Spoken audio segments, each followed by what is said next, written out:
Hey everyone, welcome back to the channel. If you're diving into the world of crypto in 2025, you might need to move your Dogecoin from one exchange to another. Today, I'm walking you through the simple steps to send Dogecoin from Crypto.com to Kraken. This process is straightforward, but always double-check everything to keep your assets safe. Let's jump right in. First things first, make sure you have both the Crypto.com app or website open and your Kraken account ready. Start by logging into your Crypto.com account. Once you're in, navigate to your wallet section and find your Dogecoin balance. It's usually under the Assets or Wallets tab. Just look for the Doge icon.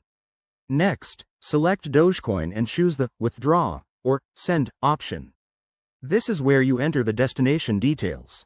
Now, hop over to your Kraken account. Go to your Dogecoin deposit page on Kraken to get your unique wallet address. Copy that address carefully. Crypto transactions are irreversible, so no typos allowed. Back on Crypto.com, paste the Kraken wallet address into the recipient field.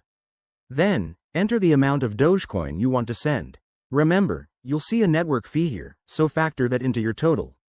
Double-check everything. The address, the amount, and the network, it should be the Dogecoin network.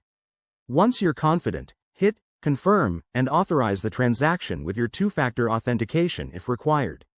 After you send it, keep an eye on your Kraken account.